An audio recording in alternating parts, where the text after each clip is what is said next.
Hello everyone and welcome back to my YouTube channel. आज का ये चैप्टर क्लास 10 का English supplementary book footprints without feet का chapter 5 है, जिसका नाम ही है फुटप्रिंट्स विदाउट फिट। आप समझ सकते हैं कि इस चैप्टर के टाइटल से पूरे बुक का टाइटल लिया गया है। इससे आप समझ सकते हैं कि यह चैप्टर कितना इम्पॉर्टेंट है। तो वीडियो को पूरे एंड तक देखिए इस चैप्टर को पूरे अच्छे से समझने के लिए, क्योंकि हमारा मकसद है इंग्लिश के सारे टॉपिक्स को सिंपल वे में सिंपली आप तक पहुँचाना, ताकि आपके लिए हो आसान इंग्लिश। तो चलिए जानते हैं इसके शॉर्ट इंट्रो को।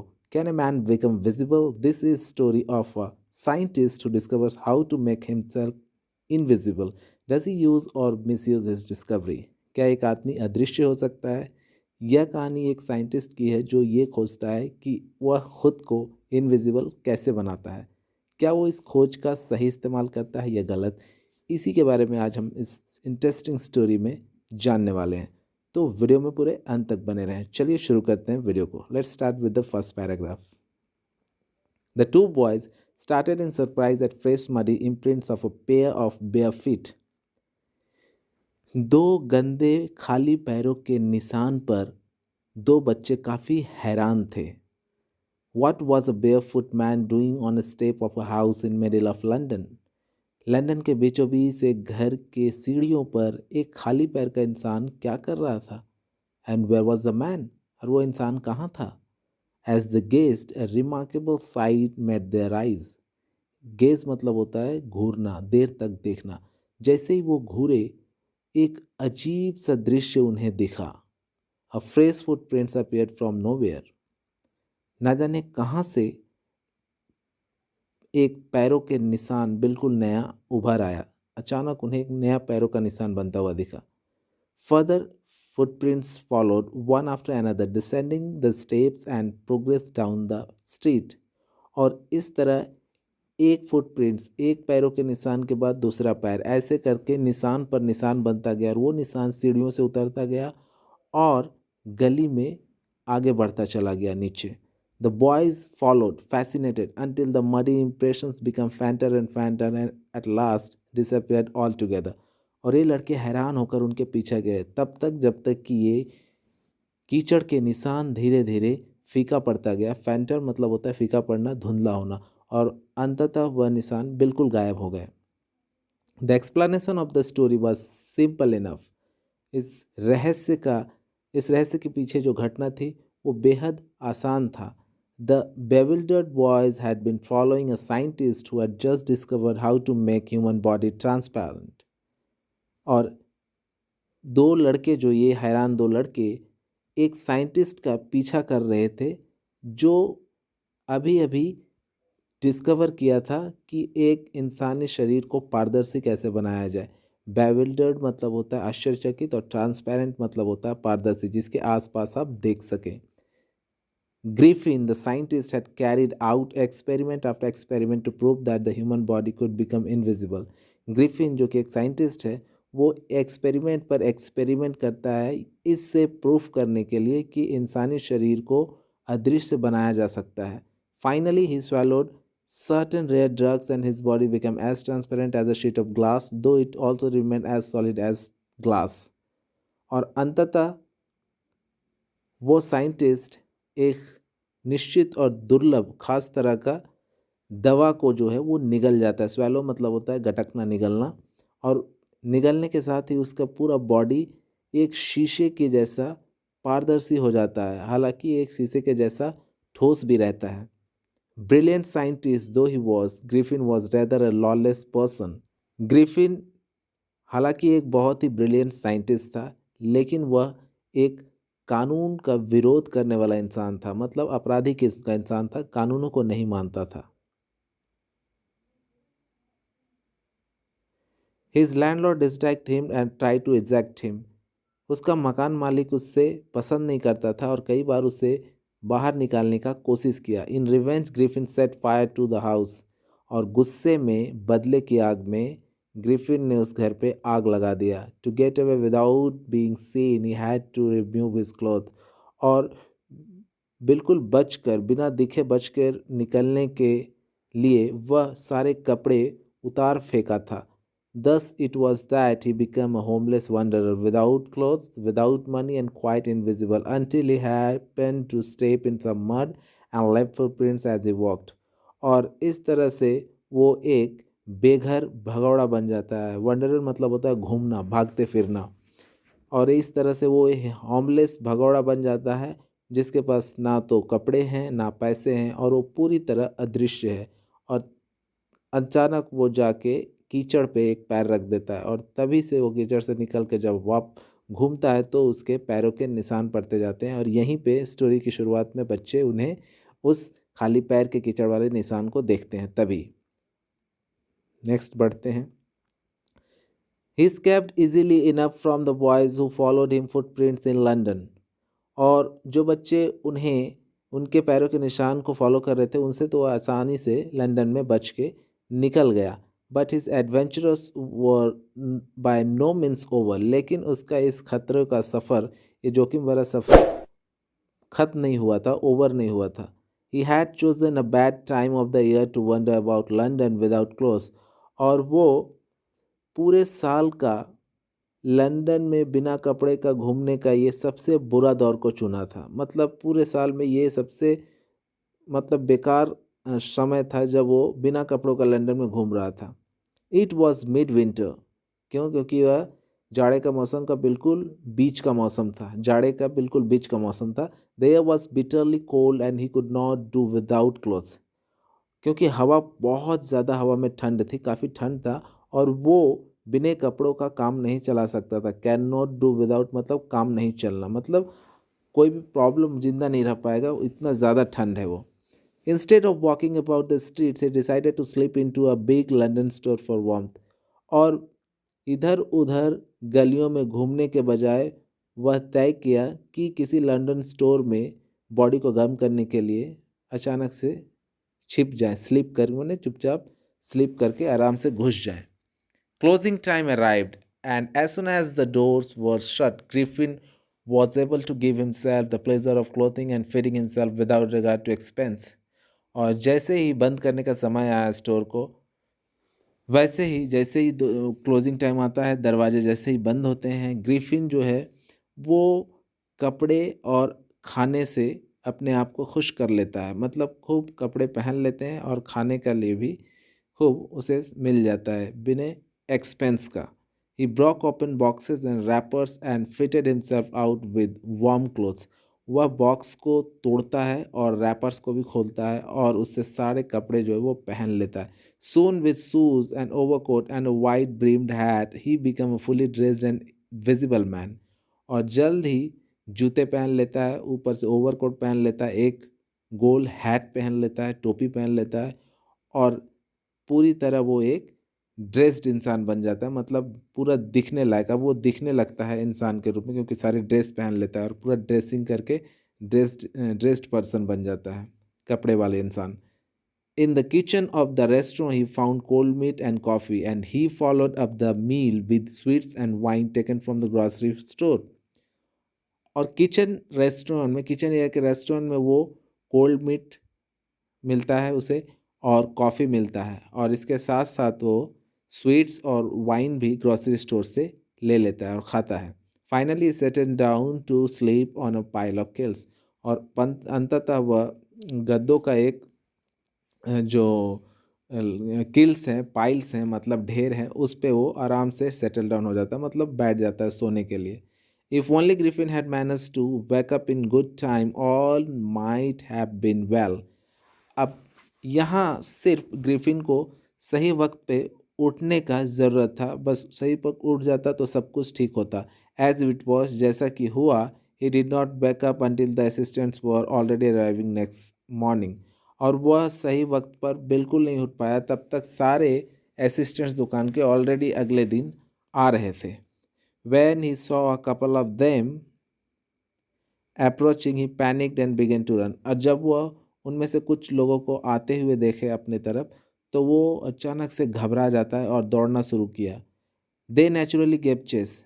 वो लोग जाहिर है उन्हें उसे दौड़ाया, उसके पीछे दौड़े। In the end he was able to escape only by quickly taking off his newly found clothes.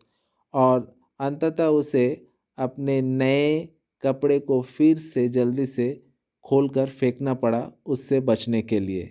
So once more he found himself invisible but naked in the chill January air.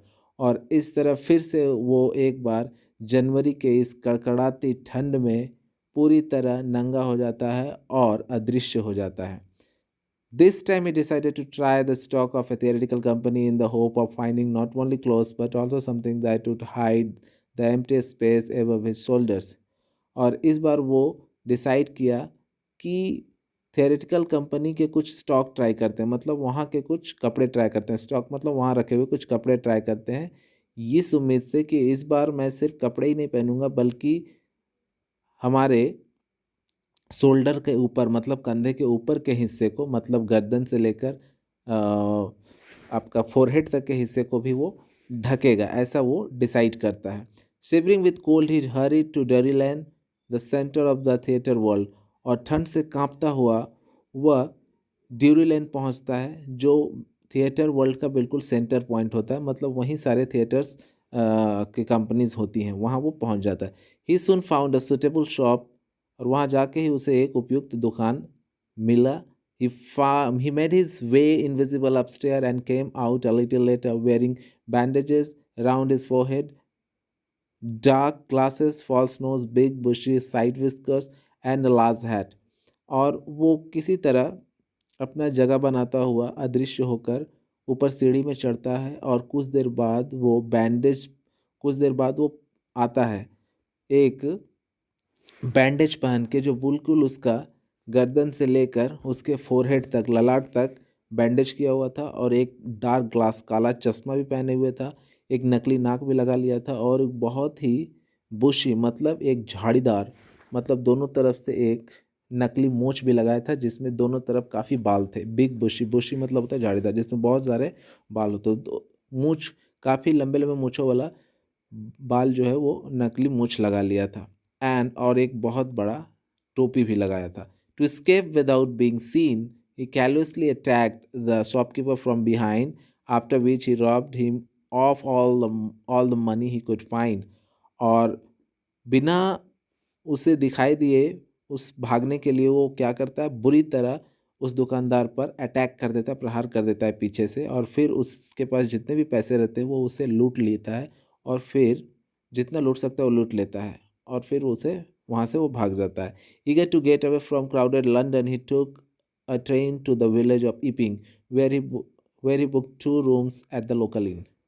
और London के इस भीड़ भाड़ से बचने के लिए वो ट्रेन लेकर इपिंग नाम के गांव पे पहुंचता है, और वहाँ वो एक छोटे से होटल में 2 रूम बुक करता है।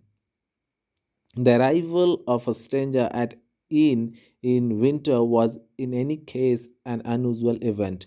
और इस विंटर में एक अजनबी का यहाँ आना किसी भी परिस्थिति में एक असाधारण घटना समझा जाने लगा वहाँ, क्योंकि विंटर में किसी भी केस में लोग, एक स्ट्रेंजर इतने दूर इस सुदूर गांव में नहीं आते, लेकिन उसका आना ही एक अजीबोगरीब घटना थी। A stranger of such uncommon appearance set all tongues waging. और एक ऐसा अजनबी जो पहनावा ओढ़ावे से भी बिल्कुल अजीब था, इसीलिए सारे लोग इसके बारे में बातें करने लगे। टंग्स वैगलिंग, वैगिंग मतलब होता है हिलना डुलना, यानी जीभ का हिलना डुलना, मतलब लोग बातें करने लगे। Mrs Hall the landlord's wife made every effort to be friendly. अब मिसेस हॉल जो है वो वहाँ के मालिक का वाइफ, वो हर कोशिश करता है उससे दोस्ताना व्यवहार बनाने की। But Griffin had no desire to talk and told her, my reason for coming to Iping is a desire for solitude. लेकिन ग्रिफिन जो है वो बात करने की इच्छा बिल्कुल नहीं रखता है, और वो सीधा कह देता है कि मेरा यहाँ आने का एक ही मकसद है इपिंग आने का, कि मैं अकेलापन चाहता हूँ। I do not wish to be disturb in my work, मैं अपने कामों में परेशानी और डिस्टर्ब बिल्कुल नहीं चाहता। Besides an accident has affected my face, इसके अलावा ऑलरेडी एक दुर्घटना में मेरा फेस जो है बुरी तरह प्रभावित हो गया, मतलब ख़राब हो गया है। Scientist satisfied that her guest was an eccentric scientist and in view of the fact that he had paid her in advance, Mrs. Hall was prepared to excuse his strange habits and irritable temper. और इस बात से संतुष्ट होकर कि उसका guest यानी mister Griffin जो है ये एक बहुत ही अजीब किस्म का साइंटिस्ट है, सनकी है, अजीब है, और ये भी सोचकर कि उसे वो ऑलरेडी एडवांस में पेमेंट कर दिया है, तो इसलिए मिसेस हॉल उसके सारे इस अजीब व्यवहार और उसके इस चिड़चिड़ापन, टेम्पर और मनोवृत्ति को वो माफ़ कर देता है, इग्नोर कर देता है. But the stolen money did not last long, and presently Griffin had to admit that he had no more ready cash. लेकिन जल्द ही ग्रिफिन को ये स्वीकार करना पड़ता है कि उसके पास अब ज़्यादा कैश नहीं बचे. He pretended, however, that he was expecting a check to arrive at any moment. लेकिन फिर वो बहाना करता है कि खैर बहुत जल्द वो उसे एक चेक आने वाला है और वो ज़्यादा वक्त नहीं लगेगा. Shortly afterwards, a curious episode occurred. और उसके ठीक तुरंत बाद एक अजीबोगरीब घटना जो है घटता है. Very early in the morning, a clergyman and his wife were awakened by noises in the study.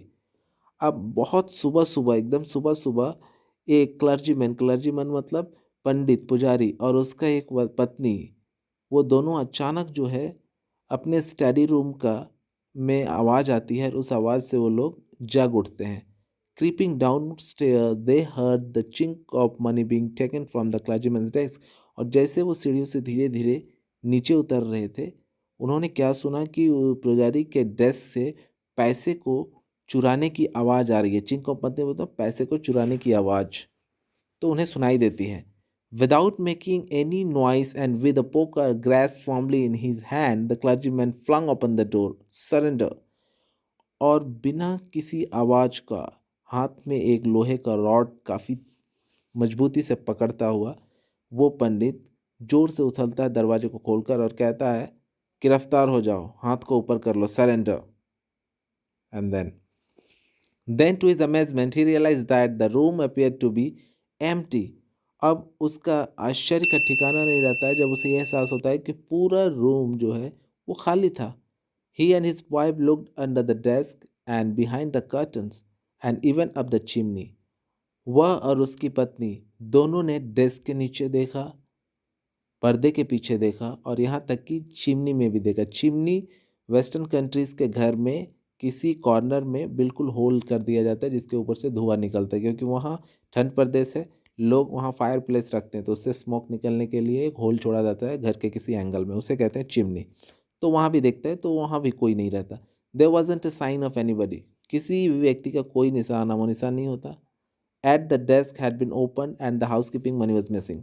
लेकिन फिर भी डेस्क जो है वो खुला था और वहाँ पे जितने भी हाउस कीपिंग मनी थे, मतलब उस घर के जितने पैसे थे, वो सारे गायब थे. Extraordinary affairs the clergyman kept saying for the rest of the day. और पूरे दिन वो पंडित जो है वो सोचता रहा कि बड़ा अजीब घटना है. But it was not as extraordinary as the behaviour of Mrs Hall's furniture a little later that night. लेकिन यह घटना क्लर्जीमैन के घर का, जो पंडित के घर का घटना है, ये उतना हैरान और हैरत अंगेज और असाधारण नहीं था जितना कि मिसेस हॉल के फर्नीचर का था जो कुछ देर बाद सुबह हुआ था. अब मिसेस हॉल के फर्नीचर के साथ क्या हुआ घटना वो हम लोग देखते हैं. The landlord and his wife were up very early and were surprise to see the scientist door wide open. मालिक और मालकिन दोनों सुबह जल्दी उठते हैं और साइंटिस्ट यानी ग्रिफिन के दरवाजे को खुला देकर काफ़ी हैरान रहते हैं. Usually it was shut and lock. ज़्यादातर ये बंद रहता था और अक्सर लॉक रहता था. And he was furious if anyone entered his room. और अगर कोई उसके रूम में घुस जाता तो वो बहुत जल्दी गुस्से में आ जाता था. The opportunity seem too good to be missed. और ये अवसर जो है बहुत अच्छा था, इसे नहीं मिस किया जा सकता था. मतलब इतना अच्छा अवसर था कि इसे मिस नहीं किया जा सके, इतना अच्छा अवसर. They peeped round the door, saw nobody and decided to investigate. वे लोग पिप्ड राउंड मतलब झांक कर चारों तरफ देखना. वो देखता है और देखता है कोई नहीं है, वो लोग तय करते हैं कि चलो थोड़ा रूम का जांच पड़ताल कर लिया जाए. The bed clothes were cold, showing that the scientist must have been up for some time and stranger still, the clothes and bandages that he always wore were lying about the room. और bed के सारे कपड़े जो हैं वो बिल्कुल ठंडे पड़े हुए थे, और ये देखकर ये लग रहा था उन्हें कि साइंटिस्ट लगता है ऊपर वाले कमरे में कुछ देर के लिए है। और साइंटिस्ट बड़ा अजीब, उसके सारे कपड़े जो बैंडेजेस थे जो वो पहना करता था वो सारे कमरे में बिखरे पड़े थे नीचे। All of sudden Mrs Hall heard a sniff close to her ear. और अचानक से मिसेस हॉल के कानों के आसपास किसी के स्नीफिंग की आवाज़, स्नीफ मतलब सांस लेने का, सूंघने की आवाज़ आती है। A moment later, the hat on the bedpost lifted up and dashed itself into her face. कुछ देर बाद बेडपोस्ट पे रखा हुआ, नहीं बेड पे रखा हुआ, वो टोपी उछलता है और उछल कर सीधे उसके चेहरे पर आके टकरा जाता है। Then the bedroom chair became alive, और अचानक से फिर बेडरूम में रखा हुआ चेयर जिंदा हो उठता है। Springing into the air, it charged straight at her leg, और अचानक से स्प्रिंगिंग करता है। स्प्रिंग मतलब उछलता है हवा में, और ये सीधा, इसका जो पैर है वो सीधा हो जाते हैं हवा में। लेग्स फॉरमोस्ट, फॉरमोस्ट मतलब इसके चारों पैर जो चेयर के होते हैं वो बिल्कुल आगे हो जाते हैं उनकी तरफ जो खड़े हुए थे। As she and her husband turned away in terror, the extraordinary chair pushed them both out of the room and then appeared to slam and lock the door after them. और इस तरह से वह औरत और उसका हस्बैंड दोनों इस देखकर काफ़ी दहशत में आ जाते हैं, और फिर वो अजीब सा चेयर जो है उन्हें धक्का देते हुए रूम से बाहर कर देता है, और फिर ऐसा लगता है कि वो दरवाज़ा अचानक से जो है बंद हो गए उनके बाहर निकलने के तुरंत बाद। Mrs hall and almost fell down the stairs in hysterics. और इस हादसे से मिसेस हॉल जो है लगभग वो सीढ़ियों में गिरकर बेहोश होने वाली हो गई थी। She was convinced that the room was haunted by spirits and that the stranger had somehow caused this to enter into her furniture. अब उसे ये बात यकीन हो जाता है कि उसके रूम में कुछ बुरी आत्माएं जो हैं वो घर कर गए हैं, और ये अजनबी साइंटिस्ट जो है उसी के वजह से ये सारे फर्नीचर्स का ये हाल हुआ है। My poor mother use to sit in that chair Simon. अब वो रोते हुए विलाप करते हुए कहती है कि मेरी बेचारी माँ इस चेयर में बैठा करती थी। To think it surprise, to think it should rise up against me. और मुझे सोच के ही लगता है कि ये मेरे खिलाफ जा गया है अब, मतलब मेरी माँ इस पे बैठती थी, अब ये कुर्सी मेरे खिलाफ जा रही है। तो ये सोच के वो काफ़ी विलाप कर रही है, रो रही है। The feeling among the neighbours was that the trouble was caused by witchcraft. और उसके पड़ोसियों के अंदर जो भावनाएं थी वो ये थी कि ये परेशानी का जड़ कोई जादू टोना का है, वजह से हुआ है। बट विचक्राफ्ट और not, when news of burglary at the clergyman's home become known, the strange scientist was strongly suspect of having had a hand in it. लेकिन जादू या जादू टोना था या नहीं ये तो नहीं पता नहीं, लेकिन उस क्लर्जीमैन, उस पंडित के घर में हुए उस चोरी के खबर से जब पता चला लोगों को, तो इस अजीबोगरीब वैज्ञानिक के बारे में लोग काफ़ी शक की निगाहों से देखने लगे कि इसी का हाथ इसमें होगा।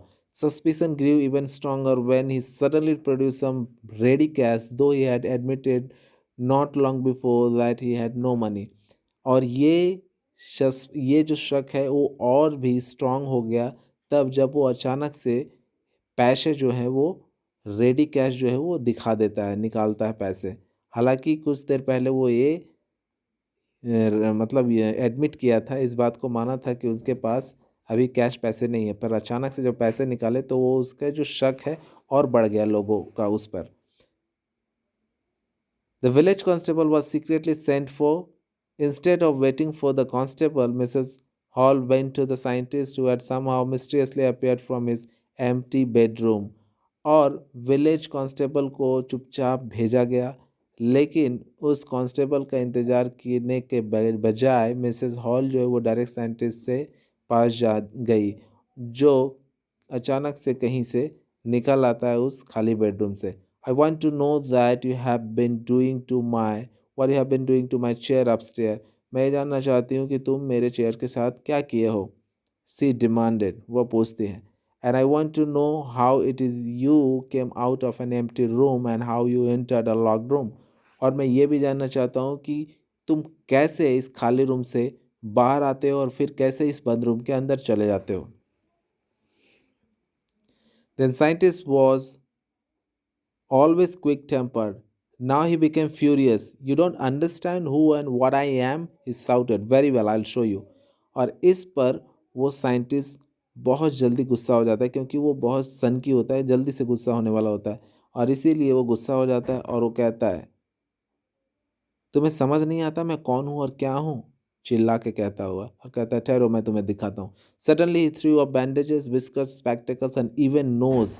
और अचानक से वो बैंडेज को निकाल फेंकता है, विस्कर्स वो मूंछ को निकाल फेंकता है, चश्मे को निकाल फेंकता है, और यहाँ तक कि इस नकली नाक को भी निकाल देता है। It took him only a minute to do this. उसे ये 1 मिनट लगता है करने में। The horrified people in the bar found themselves staring at a headless man. और अचानक से वो डरे हुए लोग उस बार के डरे हुए लोग जो है वो डर जाते हैं, अपने आप को डर में पाते हैं एक बिना सर वाला इंसान को देखकर। अचानक से सब शोल्डर के ऊपर का सारा भाग को जब वो खोल देता है तो बिल्कुल वो हेडलेस आदमी बन जाता है। ये देखकर सारे लोग वहाँ जो हैं वो डर डर के माहौल में हो जाते हैं। Mrs. Zephyrus, the constable, now arrived and was quite surprised to find that he had to arrest a man without a head. अब मिस्टर जैफर जो कांस्टेबल है वहाँ पहुँचता है और वो भी आकर काफ़ी हैरान और आश्चर्यचकित हो जाता है ये जानकर कि उसे एक ऐसे इंसान को अरेस्ट करना है जिसका सर ही नहीं है। But Jaffer was not easily prevented from doing this his duty. लेकिन जैफर को बिना ड्यूटी किए रहना बिल्कुल मुश्किल था उसके लिए। If a magistrate's warrant ordered a person's arrest, then that person had to be arrested with or without his head. अगर मैजिस्ट्रेट्स का ये वारंट है कि एक पर्सन को गिरफ्तार किया जाना है तो फिर उस पर्सन को गिरफ्तार किया जाना है, चाहे उसका हेड हो यानी सर हो या ना हो। There followed a remarkable scene as the policeman tried to get hold of a man who was becoming more and more invisible as he threw off one garment after another. और जैसे ही वो पकड़ने उसे जाता है एक अजीब घटना घटती है। क्यों घटती है? क्योंकि वो इंसान धीरे धीरे एक पर एक कपड़े के बाद एक कपड़े जो है वो खोलता जा रहा था। Finally a set flew into the air and the constable found himself struggling with someone who could not see at all. और खोलते खोलते कपड़े अचानक एक शर्ट जो है वो हवा में उछलता है और फिर उस कांस्टेबल को देखा जाता है कि वो किसी ऐसे को पकड़े हुए है और काफ़ी मशक्क़त कर रहा है, काफ़ी संघर्ष कर रहा है ऐसे चीज़ को पकड़कर जिसे वो देख ही नहीं सकता है। Some people tried to help him but found themselves hit by blows that seemed to come from nowhere. और कुछ लोग उसे मदद करने के लिए आगे बढ़ते हैं लेकिन उन्हें पता नहीं कहाँ से हवा में पंचेस बरसते हैं, उन्हें मुक्का बरसता है और उन्हें पता नहीं चलता कि कहाँ से मुक्का बरस रहा है। In the end, Jeffers was knocked unconscious as he made a last attempt to hold on to the unseen scientist. और अंत में जेफर्स इस ना दिखने वाले साइंटिस्ट को जोर से पकड़ने की एक आखिरी कोशिश में जाता है और तभी एक जोरदार जो है पंच से वो क्या होता है नीचे गिर पड़ता है और बेहोश हो जाता है। There were nervous excited cries of hold him. और तभी लोगों के भीड़ के बीच लोग डरे भी हुए हैं और लोग एक्साइटेड भी हैं और चिल्ला रहे हैं कि उन्हें पकड़ो। But this was easier said than done. लेकिन यह करने से ज़्यादा आसान कहना था। Griffin had second himself free and no one knew where to lay hands on him. और एक झटके के साथ ग्रिफिन जो अपने आप को आज़ाद कर लेता है और फिर किसी को नहीं पता होता है कि कहाँ हाथ डाले कि वो पकड़ा जाए और यहीं स्टोरी ख़त्म हो जाती है। तो उम्मीद करता हूँ इस स्टोरी को आप समझ पाए होंगे। अगर आपको हमारा वीडियो पसंद आता है तो आप इसे लाइक करें, शेयर करें और साथ ही साथ अगर आप इस चैनल में नए हैं तो इस चैनल को सब्सक्राइब ज़रूर करें। जल्दी मिलते हैं आपको एक नए वीडियो लेक्चर के साथ। तब तक के लिए शुक्रिया। Take care.